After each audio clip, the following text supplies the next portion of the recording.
तर विविध विषयांवरती यावेळेस अजित पवार भाष्य करत होते। यावरती आपलं लक्ष असणारच आहे। तुर्तास आपण इतर बातम्या पाहणार आहोत। कोल्हापुरातील बातमी आहे। कोल्हापुरातील पंचगंगा नदीनं इशारा पातळी गाठली आहे। आज सकाळपासूनच पावसाची उघडीप आहे। मात्र धरण क्षेत्रात सुरू असलेल्या मुसळधार पावसामुळे पंचगंगेच्या पाणी पातळीत वाढ होते। राधानगरी धरणातून 1450 क्युसेक पाण्याचा विसर्ग सुरू आहे। वर्गामध्ये आज दिवसभर पावसाचा जोर राहिला तर राधानगरी धरणाची स्वयंचलित दरवाजे हे उघडे होतील। त्यामुळे प्रशासन सध्या अलर्ट मोडवर आहे। या संदर्भात विशाल पुजारी आमचे प्रतिनिधी आपल्याला अधिक माहिती देत आहेत। विशाल, आपण पाहतोय पंचगंगा नदीनं इशारा पातळी ओलांडली आहे। प्रशासनाकडून कशी खबरदारी घेतली जाते?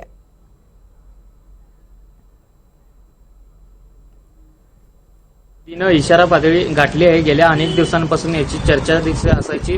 आज सकाळी 10च्या सुमारास पंचगंगा नदीनं 39 फूट इतकी पातळी गाठली।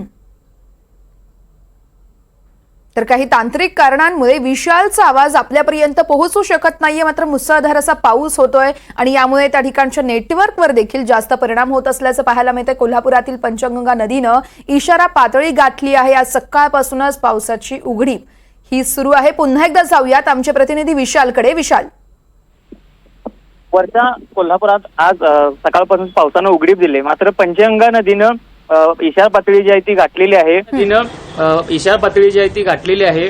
खरं तर कोल्हापुरात जर पावसानं जरी उघडीप दिली असली तरी धरण क्षेत्रात जो मुसळधार जो पाऊस सुरू आहे त्याच्यामुळं पंचगंगा नदीच्या पाणी पातळीत हळूहळू वाढ सुरू झालेली आहे। पंचगंगा नदीची सध्या धोका पातळीकडे वाटचाल असेल की धोका पातळी म्हणजे 43 फूट अशी धोका पातळी आहे। जर या 39 फुटानंतर जर का हळूहळू पावसानं जर का जोर धरला तर कोल्हापुरात संभाव्य पूर परिस्थिती निर्माण होऊ शकते। त्यामुळे प्रशासनाने सुद्धा अलर्ट राहण्याचे आदेश दिलेले आहेत। स्थानिक ज्या ठिकाणी पुराचं पाणी येत असेल त्या ठिकाणी स्थलांतर होण्याचे आदेश दिलेले आहेत। राधानगरी धरण सध्या 83% भरलेला आहे। त्यामुळे आज जर का दिवसभर आणि जर का पाऊस सुरूच राहिला तर राधानगरी धरणाची स्वयंचलित दरवाजे उघडण्याची शक्यता आहे। त्यामुळं आज दिवसभर वातावरण कसं असेल याकडे आपलं लक्ष असणार आहे। मात्र कोल्हापुरातल्या जवळपास जांभरे असेल, आंबेवळ असेल, वारणा असेल आणि जिल्ह्यातले आणखी काही लघु प्रकल्प असतील या ठिकाणी पूर्ण क्षमतेने भरल्याचं पाहायला मिळतंय।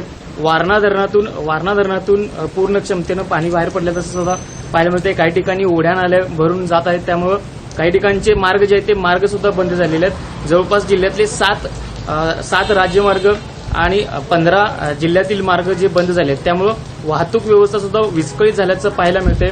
ज्या गावांमध्ये पुराचं पाणी जातं त्या गावांसाठी जिल्हाधिकाऱ्यांनी आदेश देखील दिलेले आहेत। स्थानिकांना लवकरात लवकर त्या ठिकाणून स्थलांतर करावं असे आदेश देखील देण्यात आलेले आहेत। त्यामुळे आज दिवसभर जरी पावसाची उघडीप असली तरी जो हवामान विभागाने जो ऑरेंज अलर्ट दिलेला आहे त्यानुसार जर का दिवसभर पाऊस राहिला तर त्यावर आपलं लक्ष असणार आहे। वर्षा, निश्चितच विशाल, या संदर्भातले प्रत्येक अपडेट तुमच्याकडून जाणून घेत राहणार आहोत। तुर्तास धन्यवाद आपण दिलेल्या सविस्तर माहितीसाठी।